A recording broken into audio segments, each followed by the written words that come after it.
اعوذ باللہ من الشیطان الرجیم بسم اللہ الرحمن الرحیم رب یسر ولا تعسر وتمم بالخیر انک علی کل شیء قدیر۔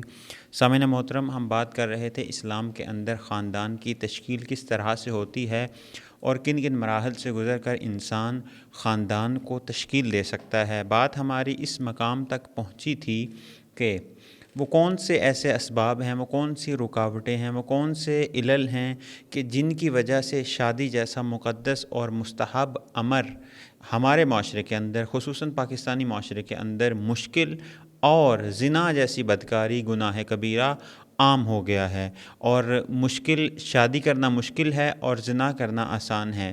شادی کے لیے بعض اوقات ہمیں لاکھوں کروڑوں روپوں کی ضرورت ہے، لیکن اس بدکاری کو کرنے کے لیے چند روپوں میں انسان یہ کام کر لیتا ہے۔ اس کے کون کون سے علل اور اسباب تھے، کل ہم نے ان کی طرف اشارہ کیا تھا۔ آج ہم بات کریں گے کہ پہلا جس طرح ہم نے قدم بیان کیا تھا کہ تشکیل خانوادے کو کس طرح سے تشکیل دیا جاتا ہے، اس میں پہلا قدم ازدواج کا ہے۔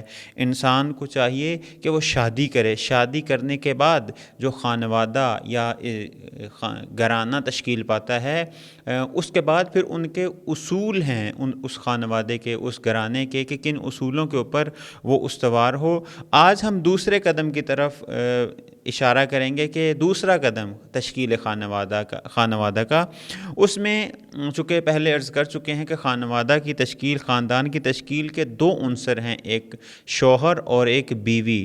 اب جب تک ہمیں یہ معلوم نہیں ہوگا کہ وہ کون کون سی ایسی خصوصیات ہیں جن کو اپنا کر یا جن کو دیکھ کر انسان اس مقدس امر کو انجام دے، اس مقدس اور مستحب عمل کو انجام دے، ہمسر کس طرح کا ہونا چاہیے، خواتین کے اندر جو شادی کرنا چاہتی ہیں ان کے اندر کیا خصوصیات ہونی چاہیے، اور جس لڑکے کو یا جس آدمی کو ایک خاتون اپنے لیے شوہر قرار دیتی ہے، اس لڑکے یا اس مرد کے اندر کون کون سی ایسی خصوصیات ہوں کہ ہم کہہ سکتے ہیں کہ یہ مستقبل کے اندر ایک اچھا اور اسلام کے مطابق، قوانین الہیہ کے مطابق، قوانین قرآن کے مطابق خانوادے کو تشکیل دے سکتے ہیں۔ سب سے پہلے ہمیں کچھ چیزوں کو ہائی لائٹ کرنا ضروری ہے، کچھ چیزوں کا جاننا ضروری ہے۔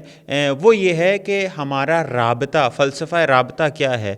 مثلاً چونکہ بہت ساری ایسی خامیاں، بہت سارے ایسی رکاوٹیں ہیں کہ جن کو انسان عبور نہیں کرتا، اور عبور نہ کرنے کا نتیجہ یہ ہوتا ہے کہ وہ انسان گوناگون مشکلات کا شکار ہو جاتا ہے۔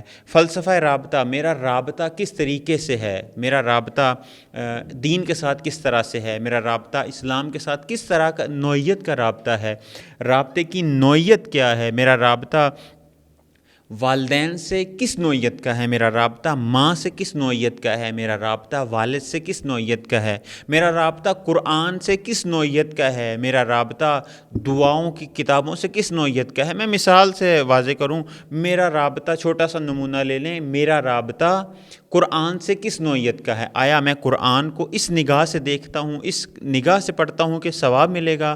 آیا میں قرآن کو اس نگاہ سے دیکھتا ہوں کہ خدا نے حکم دیا ہے؟ آیا میں قرآن کو اس نوعیت سے دیکھتا ہوں کہ اس کو پڑھنے سے مجھے دلی سکون ملتا ہے؟ آیا میرا رابطہ کس نوعیت کا ہے قرآن سے، کہ اس نوعیت کا ہے کہ یہ قرآن میرے لیے ضابطہ حیات ہے؟ یہ رابطے کی نوعیت ہے۔ فقط ایک چیز، ایک قرآن آپ دیکھیے، اٹھائیے اور اس کے ساتھ اپنا رابطہ مشخص کیجئے کہ کس طرح کا رابطہ ہے۔ اسی طریقے سے یہ جو ہم نے عرض کیا ہے کہ ہمسر کس طریقے کا ہونا چاہیے، ہمسر کس طرح سے ہو، ہمسر کی کیا خصوصیات ہیں، وہ رابطہ ان دونوں کے درمیان کس طرح کا ہونا چاہیے۔ شادی تو کر لی، شادی کے بعد وہ رابطہ کس نوعیت کا ہو ان دونوں کے درمیان، اس کو دیکھنے کی ضرورت ہے۔ دیکھیں، اسلام کی نگاہ میں جو میاں اور بیوی ہیں، اگر جب اکٹھے بیٹھتے ہیں تو یہ ان کا اکٹھا بیٹھنا، جب بھی وہ گھر میں بیٹھیں، کسی جگہ پہ بیٹھیں، وہ شخص کے جو اعتکاف میں بیٹھا ہوا ہے اس سے زیادہ افضل عمل ہے۔ یہ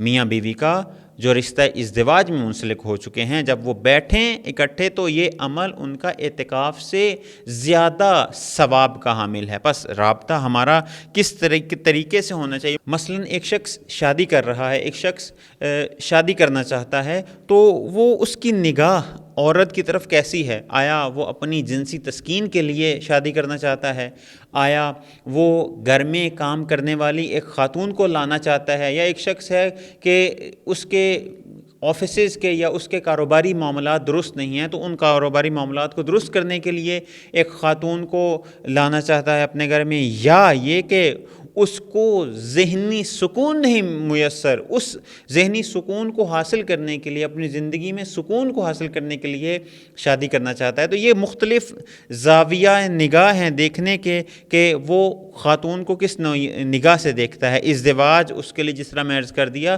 کہ آیا شادی کرنا اس کے لیے جنسی تسکین کا باعث ہے، شادی کرنا اس کے لیے مجبوری ہے، یا یہ کہ وہ اپنا تکامل چاہتا ہے، خدا کا قرب چاہتا ہے، خدا کے نزدیک ہونا چاہتا ہے، اس عنوان سے شادی کو دیکھتا ہے۔ تو یہ بھی ایک نگاہ ہے۔ جس طرح میں نے دوبارہ عرض کر دوں کہ عورت کی طرف نگاہ کس طرح سے ہے، یا وہ گھر میں کام کرنے والی کو لانا چاہتا ہے، یا اپنی جنسی تسکین جو خداوند متعال نے قانون بنایا ہے اس کے مطابق وہ کرنا چاہتا ہے، یا یہ کہ وہ اس سکون کی تلاش میں ہے کہ جس سکون کے ساتھ دلوں کو اطمینان ملتا ہے، اس ذکر کی تلاش میں ہے، اس تقوی کی تلاش میں ہے کہ جو سوائے ہمسر کے اور کوئی نہیں دے سکتا۔ تو یہ مختلف دیدگاہیں ہیں، ان کو دیکھنے کی ضرورت ہے۔ انشاءاللہ حاضر ہوں گے اگلی گفتگو میں کہ کس طرح سے ایک ہمسر کو ہونا چاہیے۔ والسلام علیکم ورحمۃ اللہ وبرکاتہ۔